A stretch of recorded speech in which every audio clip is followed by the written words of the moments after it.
speaker of the day is Chris Beattie, ex-Aero Club instructor, pilot with a number of charter organisations, and chief pilot of the Royal Flying Doctor Service. Chris was chief pilot when this incident occurred, so he had quite a lot to do with it.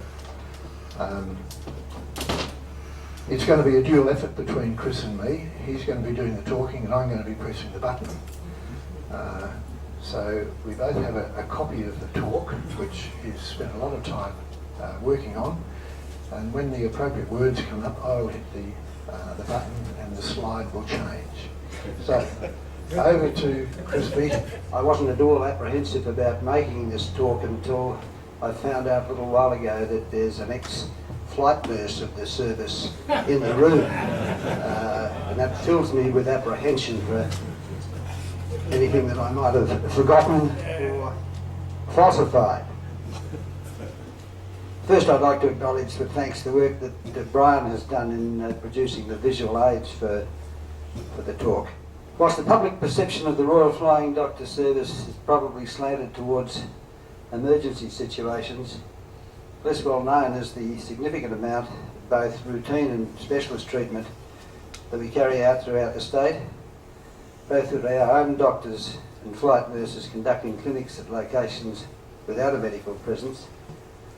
and also from time to time by carrying a variety of other health professionals to whom otherwise country people would perhaps have no access. Obviously, however, our primary role is still the same as was first envisaged by that great man, John Flynn, namely, to bring medical treatment and, if necessary, evacuation to the bush. The clinic flying, whilst relatively boring from the pilot's perspective, as it involves much inactive time, has the advantage of reasonably predictable and civilised hours and decent facilities at the destination.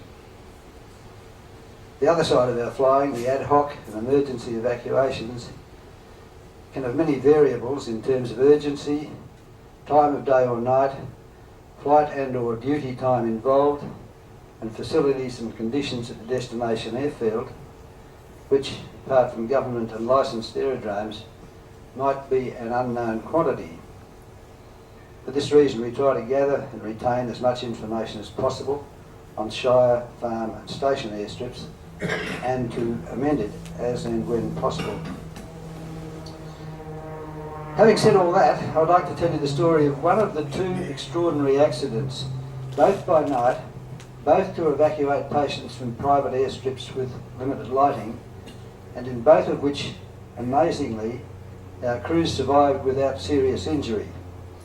which befell us during my time as Chief Pilot and Check and Training Captain of the West Australian section. In both cases, the patients were not compromised by having to wait for another aircraft to the following day. I hasten to say that I mention these accidents only to illustrate the fact that whilst much of our flying is quite routine, the expectation of the community we serve and the medical profession is that we will be able to respond efficiently and quickly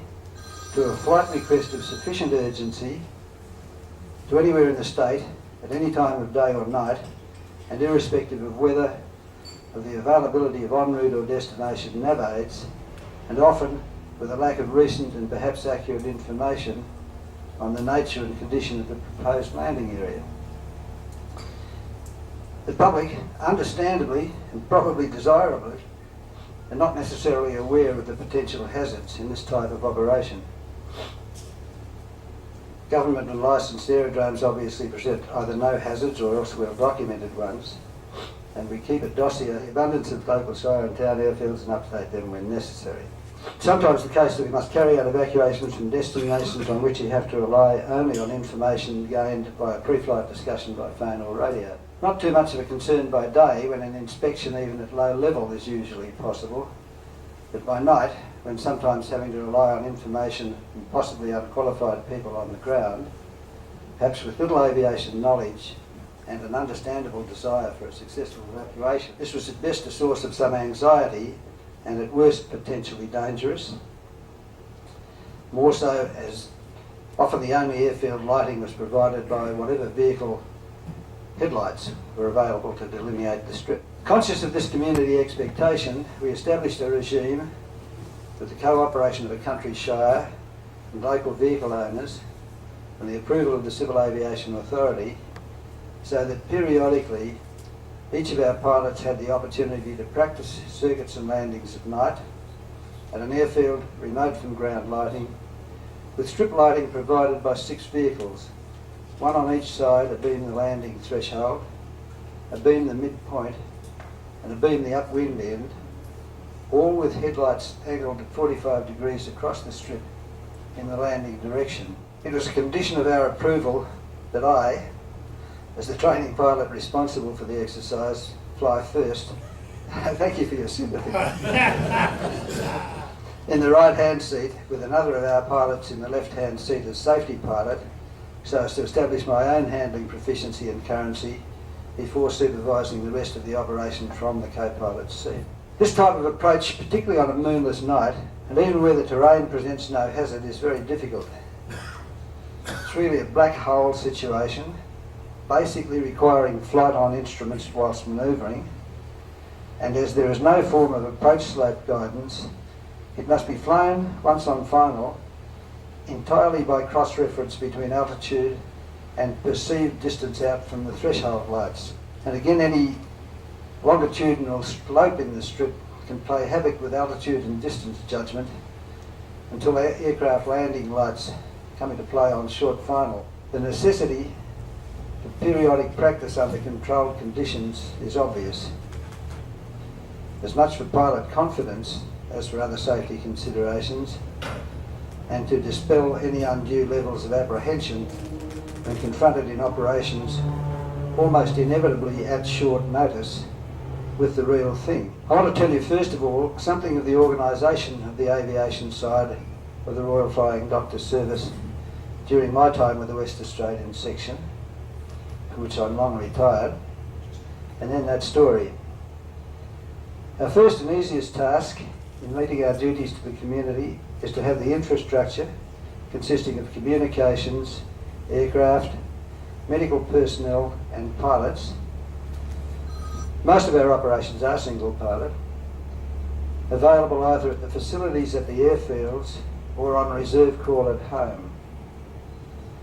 We're fortunate in having tremendous government and community support in this, as well as our own efficient and effective fundraising staff. Our main base is here at Jandakot, which is of course the headquarters and busiest facility, and here our communications centre with telephone, fax and radio is in operation around the clock. Pilot and flight nurse rostered for the first shift of the day arrive at 7 a.m. unless summoned earlier, and commence duties either for flight or, if nothing is scheduled, for the pilot a daily inspection of all aircraft on the line, and for the nurse whatever mysteries we mere mortals are not privy to in their medical equipment. On most weekdays at Jandakot, a specialist clinic flight is also scheduled, and the clinic pilot also arrives at this time and prepares for departure when the clinic doctor and nurse, who are not RFDS staff, arrive. Other pilots and nurses are rostered for later periods on reserve and do not come to Jandakot unless and until required, so as to preserve their tour of duty flexibility. There's always a staff doctor either at Jandakot or on call within short travel time. In addition, there are a number of doctors in private practice who volunteer to be called in emergency situations and who have had comprehensive briefing on our operations. Our other bases are at Derby, Port Hedland, Meekatharra and Kalgoorlie, and the pilots and crews at all these places, being a scarcer commodity than at Jandakot and also closer to their aircraft, remain at home on reserve in order to preserve duty availability until called. The service aircraft are now standardised throughout the state, with the Pilatus PC-12. In my time, when the bases were spread between the various autonomous sections, being the Western Australian section with bases and aircraft at Jandakot, Geraldton, Carnarvon, Meekatharra and Port Hedland, the Eastern Goldfields section in Kalgoorlie, administered and managed from there, and the Victorian section at Derby and Wyndham, so called because it was funded and administered from that state, albeit with a local manager at Derby, there had been no standardisation, and there was a horrible mixture of Beach Baron, Beach Duke, Beach Queen Air, Piper Navajo and Piper Mojave, all piston engine types obviously, and later the Cessna 441 turboprop. In those days I was sometimes seconded to sort out problems with pilot standards in the other sections when they fell foul of the testing authorities before they established their own check and training regimes. And I found this situation of being in command with perhaps only limited time of my own on the various types, and after only a quick refamiliarisation flight and a couple of circuits following a half-hour sit in the aircraft on the ground, to be uncomfortable, to say the least. Also, given my lack of familiarity with the pilots and their standards and possible weaknesses, it was potentially dangerous, since part of my role in this secondment was to give the pilots an opportunity to practice emergency vital actions, and I'm delighted to learn that it has now been rectified by the establishment of proper check and training structures. Having said all that, to return to the accident I referred to, which was so nearly disastrous, but for the aviation gods having smiled on us, and I should first explain that the Google Earth images of the terrain at Mount Augustus Station in the Gascoyne, where the accident I'm going to discuss occurred many years ago now, will differ substantially from the impression you'll receive from my talk. The relevant area surrounding the airstrip and homestead has been burnt or cleared since those days, when it was covered by white gum and mulga scrub. The Carnarvon Hospital received a request during the evening for evacuation of a child with potentially serious illness from that station, which lies some 180 nautical miles east of Carnarvon, and the duty doctor confirmed the necessity for the flight, though somewhat surprisingly he did not travel himself. In his absence, the flight nurse occupied the co-pilot seat, as was normal crew procedure, and was certainly fortuitous in this case. The natural earth airstrip, at an elevation of 1,270 feet and running northwest-southeast, adjacent to the homestead, and to be lit only by 6 vehicle headlights, lay only 2 miles east of the unlit mountain of the same name, described as the Earth's largest isolated monocline, which was 2,000 feet higher than the homestead, the strip and the surrounding flat country. Met had supplied our pilot with a terminal forecast, which, though favourable, included the possibility of scattered low cloud, base 1,000 feet. A very experienced pilot, very aware of the unlit mountain, which could well be in the forecast cloud, planned on arrival from the west in a Piper Navajo to overfly the whole complex at a safe height, and having passed over the lights of the homestead and vehicles at the airstrip on an easterly heading, and thus taken the mountain out of the equation, to descend on a crosswind and left downwind leg to a normal circuit height of 1,000 feet above airfield elevation, and position for a landing on runway 13. Here, unfortunately, is where he made what was so nearly a fatal error in what up to then had been excellent planning of a difficult mission for a single pilot, demanding as it did retention of the relevant data about the approach he had planned, whilst flying the aircraft on instruments in the moonless night and keeping the sparsely lit strip in sight. He told himself that airfield elevation was 770 feet instead of the correct figure of 1,270 feet, and descended on crosswind to a circuit height of 1,800 feet, some 500 feet above terrain, while still believing himself to be at 1,000 feet. There were no visual cues whatsoever at this stage to alert him to the error, and here another piece of the odds stacked against him came into play. He intermittently lost sight of the sparse runway lighting as he flew now on a downwind leg, still believing himself to be at 1,000 feet, and he quite reasonably ascribed this to the cloud which had been forecast, whereas a later review of the accident indicated there had been no cloud at all in the area, and the interrupted sighting of the lights could only have been due to the trees which surrounded the narrow airstrip intervening in his line of vision. The approach was continued using a standard technique which we had established for limited flare path operations, which called for the aircraft to be stabilised on a longer than usual final approach with partial flap and gear down by 650 feet above airfield elevation at threshold speed plus 10 knots, with only landing flap to come, in order to have limited workload during the critical stages of the approach and adequate time to judge and adjust the progress of the descent and to finally configure the aircraft for landing. It was this technique, I'm sure, which prevented loss of life in the ensuing accident, when the aircraft, with wings level, after the turn on to final approach was completed, almost immediately descended into small trees and scrub at 100 knots before the pilot had any chance to react and initiate a missed approach. Excuse me, I get a little bit emotional even talking about it, this long remove. The initial impact with trees removed the wings outboard of the engines with their secondary fuel tanks. The pilot pulled the mixture controls to the fuel shut-off position and activated the emergency fuel shut-off valves, and soon afterwards, and very fortunately, a larger tree impacted the port wing inboard of the engine and swung the fuselage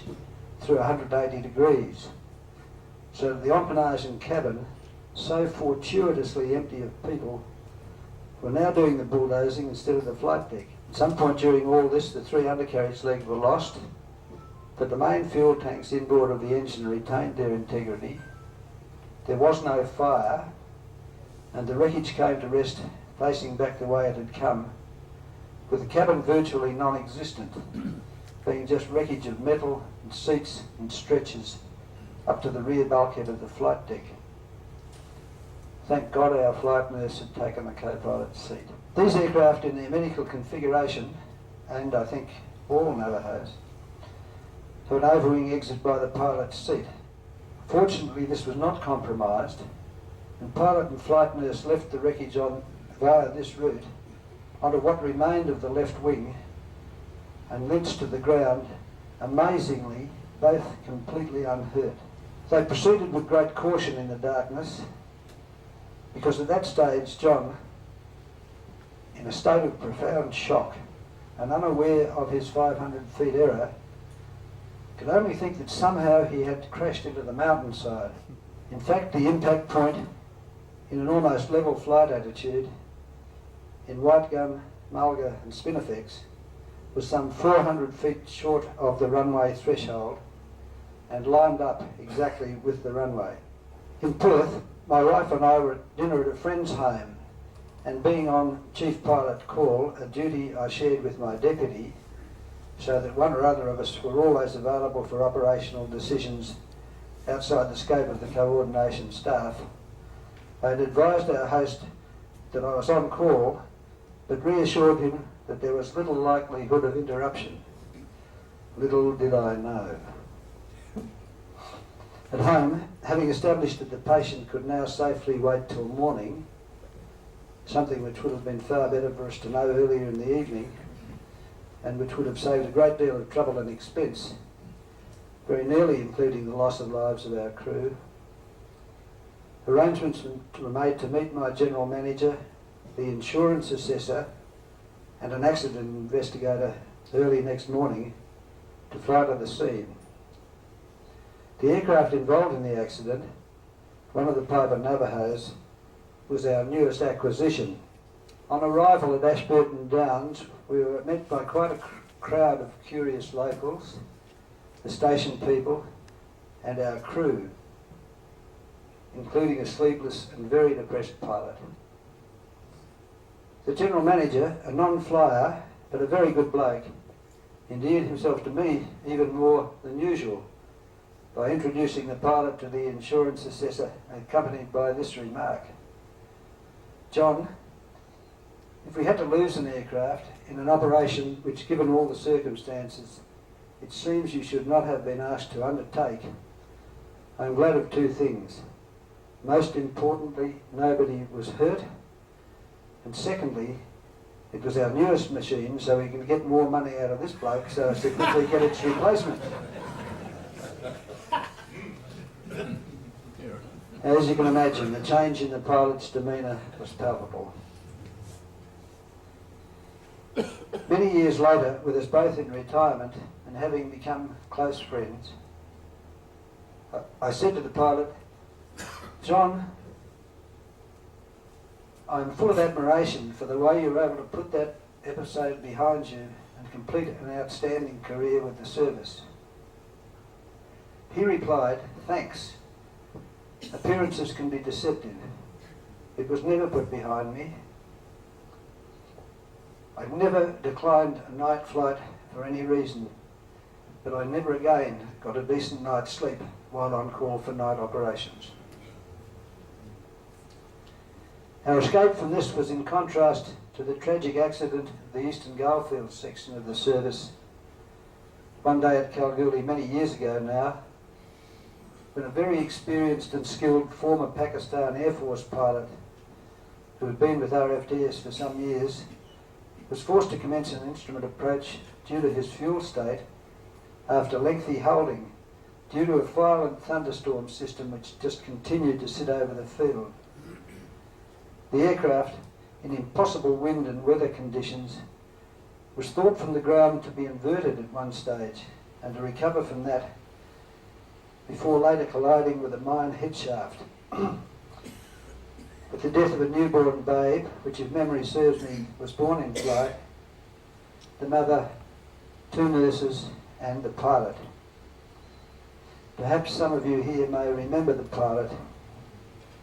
with affection, as I do. As a result of these accidents, operations in the service, especially at night, have come under more searching scrutiny for their operational safety, but particularly for their immediate medical necessity. And we have not had a serious accident in Western Australian flying operations since then. In conclusion, I would point out that despite what I've just said, when our medical people assess the necessity for a retrieval and its urgency, we do go, both by day and by night, often to fairly average airstrips, and largely irrespective of all but the most inhospitable weather. I'm proud also that the ethos of the service has always been, if contactable on a day or night off, in a medical emergency, and with rostered crews already otherwise committed, if fit to fly, the tradition of the service is that we do so without hesitation or question. And long may this traditional approach of RFDS people to their duty continue.